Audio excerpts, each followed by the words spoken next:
Magandang umaga po sa ating lahat, mga ginigiliw, mga minamahal ng Panginoon.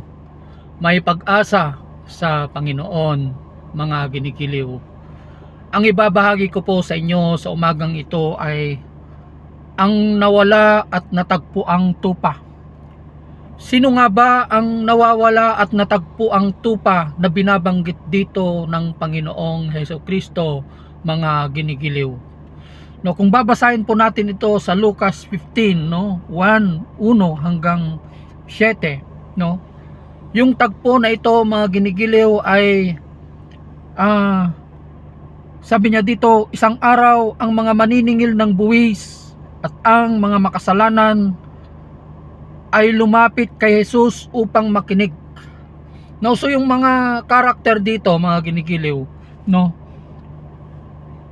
ang mga karakter dito, mga ginigiliw, ay ang mga maniningil ng buwis at saka ang maniningil ng buwis at saka makasalanan.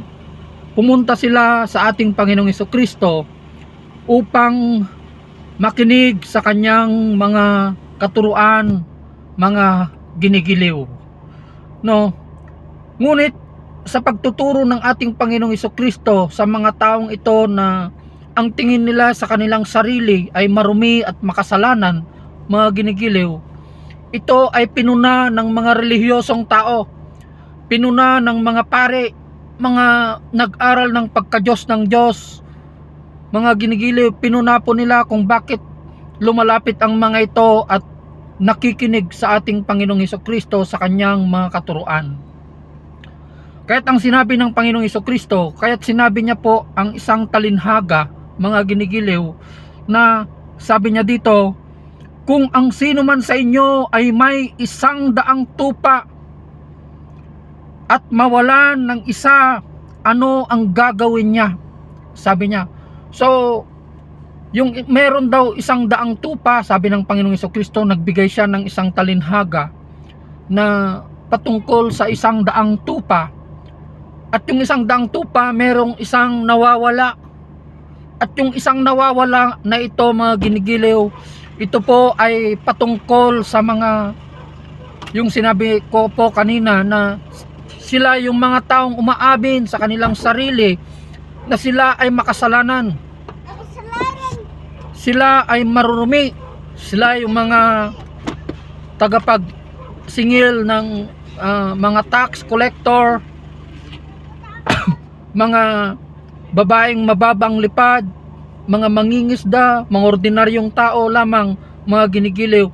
Ito ang pinapatungkol ng ating Panginoong Hesukristo na isang tupa na nawawala. At yung 99 na sinasabi niya dito ay walang iba kundi yung mga relihiyosong tao, yung mga nag-aral ng pagka-Diyos ng Diyos. Kaya sabi niya dito, ano ang gagawin niya? Hindi ba't iiwan niya ang 99 sa pastulan at hahanapin ang nawawala hanggang sa ito'y matagpuan? Sabi niya, kapag nakita na niya ang tupa, ay masaya niya itong papasanin, kakargahin. Pagdating sa bahay, aanyayahan niya ang kanyang mga kaibigan, no? At mga kapitbahay, at sasabihin sa kanila, makipagsaya kayo sa akin dahil nakita ko na ang tupa kong nawawala.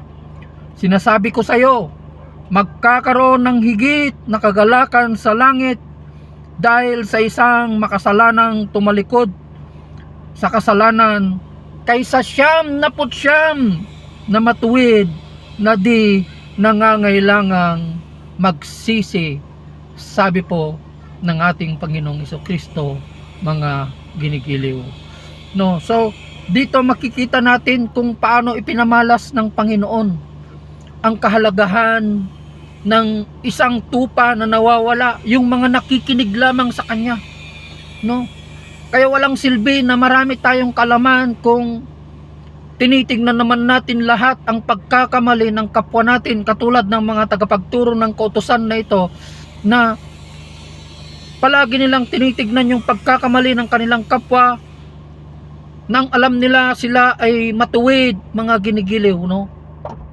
Alam nyo, kung ang pagtingin ng isang tao sa kanyang sarili ay matuwid, wala nang nakakaabot sa kanyang pamantayan, mga ginigiliw.